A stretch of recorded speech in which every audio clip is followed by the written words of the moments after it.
Hello, I'm Rosalind Nieves. Welcome to Queens Perspectives. I'm going to take you to Thomas McCann Intermediate School 125 in Woodside, Queens, where Mayor de Blasio's International Affairs Commissioner, Penny Abeywardena, will talk about a new initiative for 7th graders to become junior ambassadors. The program is an education partnership with the United Nations. Here's a photograph from the International Affairs website with Mayor de Blasio, Secretary General of the United Nations, Ban Ki-moon, Commissioner Abeywardena, and students at the UN. So follow me. Let's go over to IS 125 at 46-02 47th Avenue to talk to Commissioner Abeywardena. Thank you so much for joining me today. Thank you so much for being here. It's a pleasure. Tell me, what is the mission of your office? The mission of the Mayor's Office for International Affairs is to ensure that New York City supports and connects its diplomatic community. We host the largest diplomatic corps in the world, but also to make sure that New Yorkers are part of the international conversations that are happening at the United Nations. This focus on 7th grade and our middle school students is also part of a larger engagement strategy to get New Yorkers involved in and thinking about the UN. So we're going to have teachers participating in this program. We're going to have our young people, our 7th graders, going to the UN. We're going to have diplomats coming to the schools. And really what we're hoping is that then these kids go home and talk to their parents about it. And then we have the ecosystem of all New Yorkers thinking about the UN and being active with the UN. Excellent. How can other schools participate in this program? Absolutely. You just have to go to our website at internationalaffairs.nyc and be able to sign up. It's open to all New Yorkers, to all 7th grade teachers, and we particularly want schools from all boroughs, so Staten Island, Queens, Bronx, we're looking at you. We really want you to sign up and participate in this program. And we love that you started with Woodside, Queens, for Queens Public Television. Thank you so much. My pleasure. Thank you for having me. Dean Michael Sangirotti supports the development of dynamic educational programs like Teen Thursdays, where students and teachers from the IS 125 go to the United Nations to talk about complex issues. And now, 7th grade students from the 5 boroughs will be participating in the New York City Junior Ambassadors Program. Tell me how you got involved with this program. How did it transition to where it is today? Well, earlier in the year, we started off with Teen Thursdays, which was one of the Chancellor programs. Later on in the year, we met with the Commissioner of International Affairs with New York City. We found out that was another opportunity to work with the United Nations and create an ambassador program with our students so they could share the first program experiences with the new students this time. And what do you think about the new ambassadors program? I think it's going to be a great opportunity for the students to get out of the classroom and learn in another environment as well. Thank you. Thank you. Have a great day. Principal Judy Lynn Mittler is beaming with pride that her school and students were selected to be a part of Teen Thursdays program and the launch of the New York City Junior Ambassadors Program. Just listen. I'm very honored to have IS 125 being chosen for this program. And in actuality, it's a fitting honor, if I want to be a little prideful, because our school is almost a miniature United Nations. We have children who speak over 60 different languages here from all over different parts of the world, and we come together as a community that works well together, that cares about each other, and is always hoping for the best. So we think that this is a wonderful opportunity for our children to learn and experience the best this world has to offer and what New York City has to offer. Thank you. The presentation is about to begin. As you know, I'm the Commissioner for International Affairs. I get to essentially be New York City's ambassador to the world. I don't know if you know this, but New York City hosts the largest diplomatic community in the world. We host the United Nations, but there are 193 country missions to the UN that are based here in New York City, but we also have 115 consulates which work with the different immigrant communities based both not only in New York City, but in the tri-state area. So this is a really cool job I get to have, where we get to work with this international community right here in New York City. And being this ambassador allows me to work on a number of different issues throughout my everyday, which is pretty cool. I get to work on issues that happen in your different home communities as well. So it's such a pleasure to be here in Queens, which represents so many different countries. Now, I don't know if you guys know this, but part of the reason that we're here talking about the United Nations is that it is its 70th birthday this year. And in fact, on its actual birthday, back in October 24th, which is UN Day, I got to be at the Empire State Building and I got to flip it blue. It turned UN blue for the day. And that was one of the ways that New York City was able to celebrate celebrate the UN 70th birthday. Now, Mayor Bill de Blasio has said that having the UN here in New York City is a blessing. And I completely agree with him. It is an opportunity for New York City to work with the international community, but also bring you, our New Yorkers, to the international community. It is such an opportunity and resource for all New Yorkers, and we're here today to learn about how you guys can get better involved with it. So one of my goals is actually already happening because McCann School goes every Thursday on the 7 train to the United Nations. I have 3 students that participate in that train activity and get to go to the UN and do a number of different activities there. But there's also a really wonderful connection between the United Nations and McCann, and we're really excited to have that conversation here today with my Teen Thursday colleagues, and I'm going to hand it off to you to start the Q&A, please. Thank you so much. Lisbeth, as a member of the Teen Thursday program, what stands out for you most, and how do you think it affects other students when you speak to them in class? What stands out for me most is, like the problems involving kids. For example, sex trafficking. Many people just like think it off as like natural. Well, it's really not. I mean, we need to help kids our age. They are used. Like you don't even know what they're up to right now. So that's basically it. And when you discuss this with your classmates, how do they respond? They just want to like help the kid because they feel like they are doing nothing and they just want to help. Jasmine, you seem to enjoy Teen Thursdays very much. What has been your favorite experience so far? My favorite experience was learning about learning about all the lessons and issues that are going on around the world. For example, water. Water is a big issue around the world because many of you guys may not know this, but a lot of kids around the world don't have clean water, and they don't have all the necessities that humans in America have. So that touched my heart and was the main topic for me. So since you spoke about water, what is the most important aspect of water that we have that if you didn't have it, how would it change your life? Well, just drinking water or bathing, simple things like that a lot of people take advantage of in America. Things like that people don't have in these other foreign countries. All right, Tanzima, based on our experiences with Teen Thursdays, what stood out for you most? What stood out to me most would have to be the way that we were taught. We used many different sources to get us to learn and to get us to be interested in what it is that we're learning. And I was very interested in refugees and also in sex trafficking because they're both very serious topics. And after I told my classmates and my peers about it, and the way that we learned about it, which was slideshows and virtual reality, they all wanted to join, and they were asking me about what are the types of ways and what can we do to help this topic. What will you remember most about the United Nations?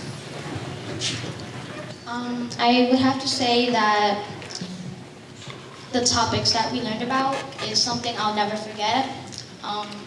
As Jasmine and Lisbeth said, we learned about water, we learned about refugees, we learned about sex trafficking, and a lot more. And the things that we learned in those topics is really eye-opening to see that this type of stuff happens every day all around the world.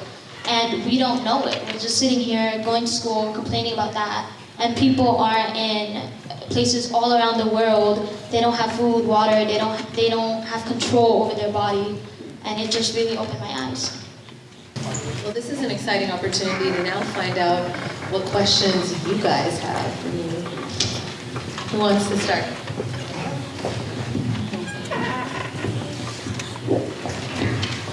I would like to know, was it hard for you to adapt to this type of environment, like in general? What kind of in this environment Yeah. in terms of my job? Yes.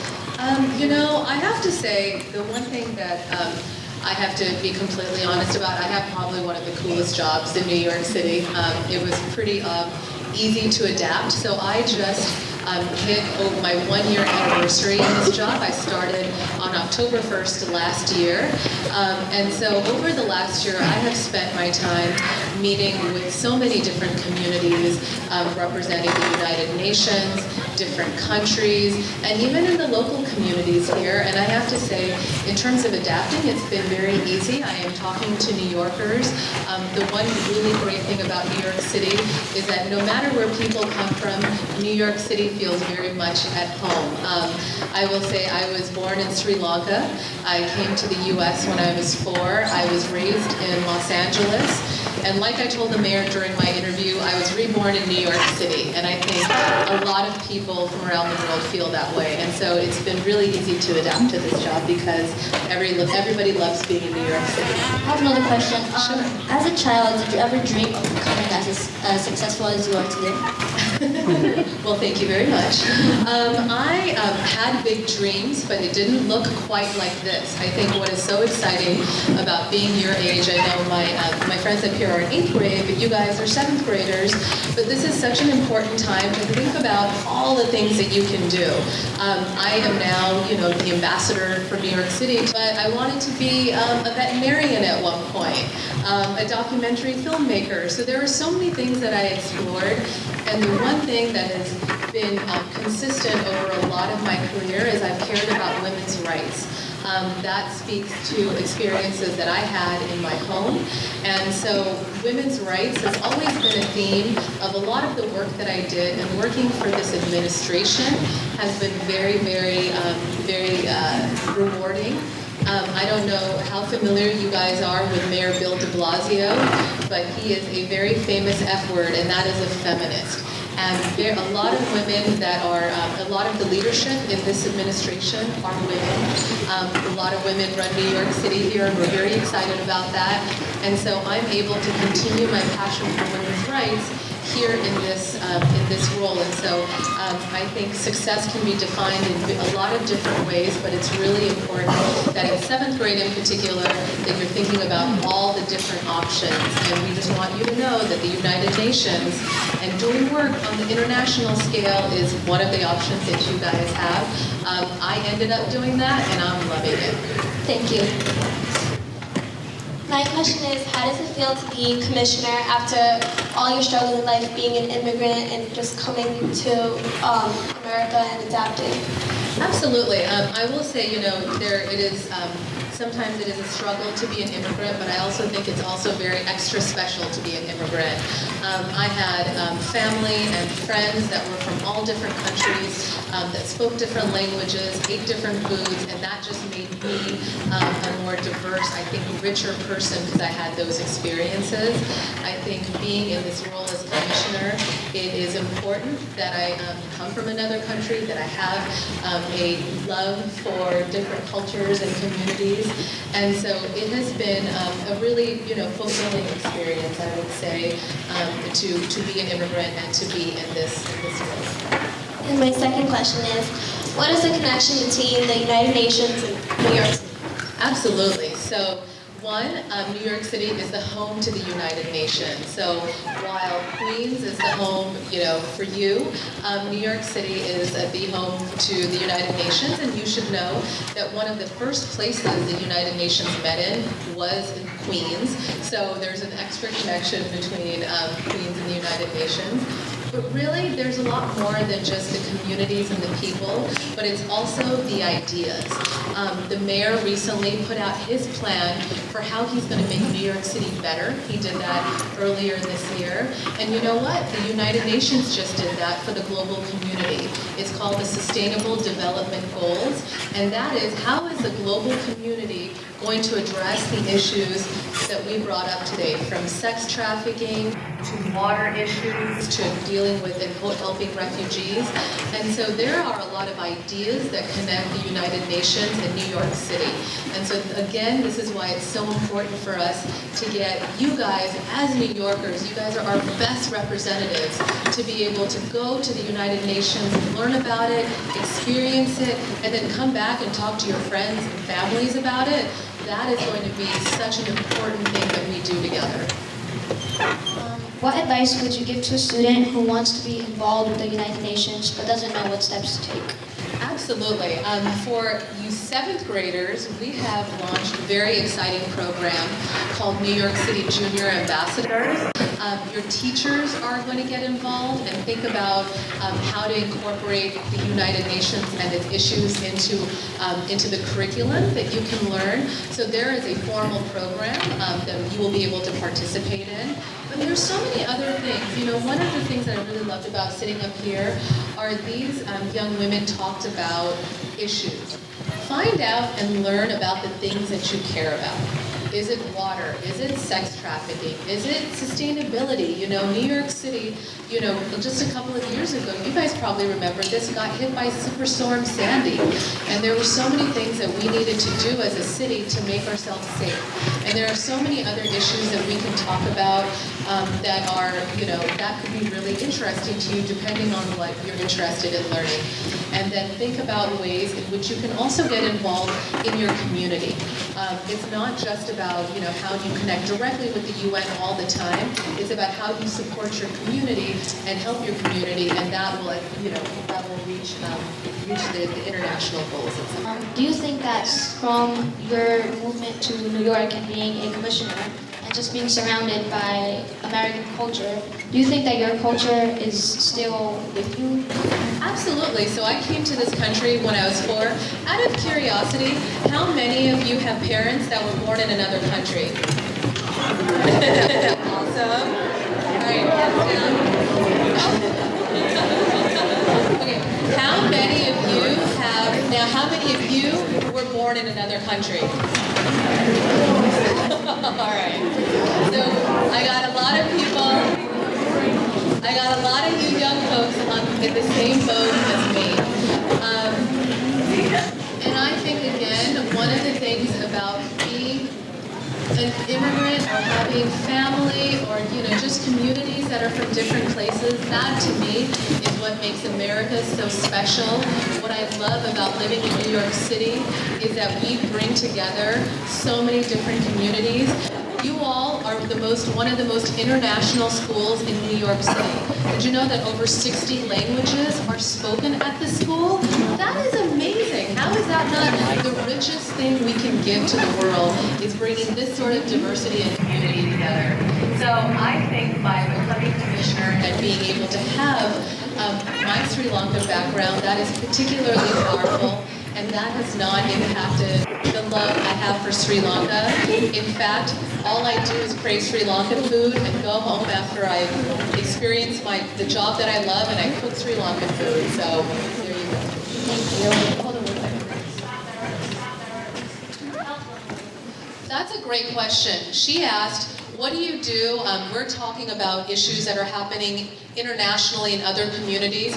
She's asking what happens, what do you do if it's somebody that you know, and how can you stop? I would definitely say, for you guys, if you see anything, whether it's abuse, domestic violence, anything, you should speak up and tell a grown-up for sure. The worst thing any of us can do is know about these things that are happening and keep it to yourself. It's very, very important that you speak up and you share it with a grown-up.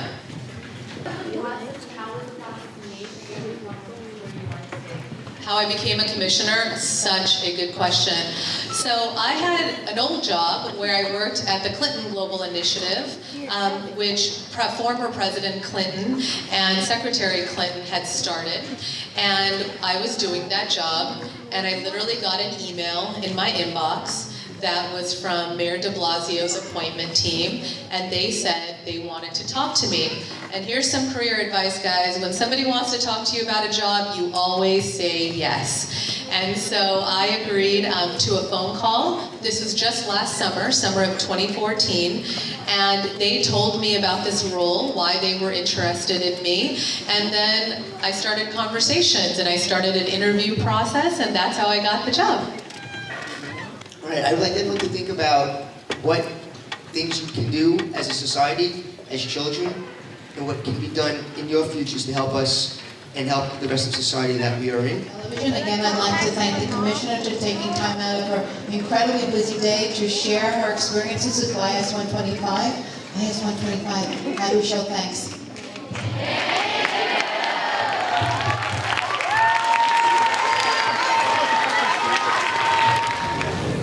Okay, ladies, that was an interesting presentation. Let me have your name. Tanzima. Jasmine. Elizabeth. Tell me what you think about the program and how it would benefit you as a student. I think that now that I know a little bit more about current events and how I can get involved in current events and help them, it just opened my eyes into what I can do. I feel like Tanzima said, learning about this, since we're going to be the future generation, we can start now as young kids. We can start and make a difference because, you know, kids now, they have social media, they have all of this technological advances, so they could use that to their best knowledge now, knowing what we know. I agree with them. I believe it's very important. Like, we should be learning more things like this in school, but I mean, yeah. How did it feel going to the UN, to the United Nations? And how were you received at the United Nations? It felt really amazing. Like you were received, like you were one of those famous people. I mean, it feels like you're very important, and yeah. Are there other kids that are excited about the program? Yes. Some kids just come up to us and just are just saying, like, what are you guys doing? Like, I'm interested, basically. Very good. Thank you very much. The New York City Junior Ambassadors Program is in partnership with the Mayor's Office for International Affairs, the Department of Education, the Department of Youth and Community Development, the United Nations, and United Nations Foundation. By targeting New York City youth at a critical time in their personal and intellectual growth, New York City Junior Ambassadors seek to help them understand the real connections between themselves, the City of New York, and international affairs.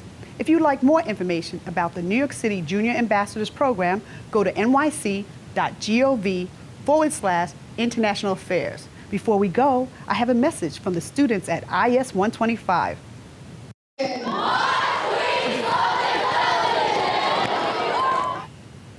That was great. That's it for today's program. If you missed any part of this show, go to qptv.org to view the program online. Don't forget to like us on Facebook and follow us on Twitter. I'm Rosalind Nieves, and I'll see you next time on Queen's Perspective. Thank you.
New York City Mayor Bill de Blasio announced the inaugural student cohort of the New York City Junior Ambassadors and listed the New York City schools that will be participating. 3 of them are in Queens. They are Anthony J. Pranzo School, Public School, Intermediate School 113, Hunters Point Community Middle School, 30Q 291, and the 30th Avenue School, Q300. In addition, from the other boroughs, the Sports and Arts Foundation in schools, Castle Hill Middle School, Junior High School 127, the Bronx. St. Ignatius School, the Bronx. P368 Star Academy, Brooklyn.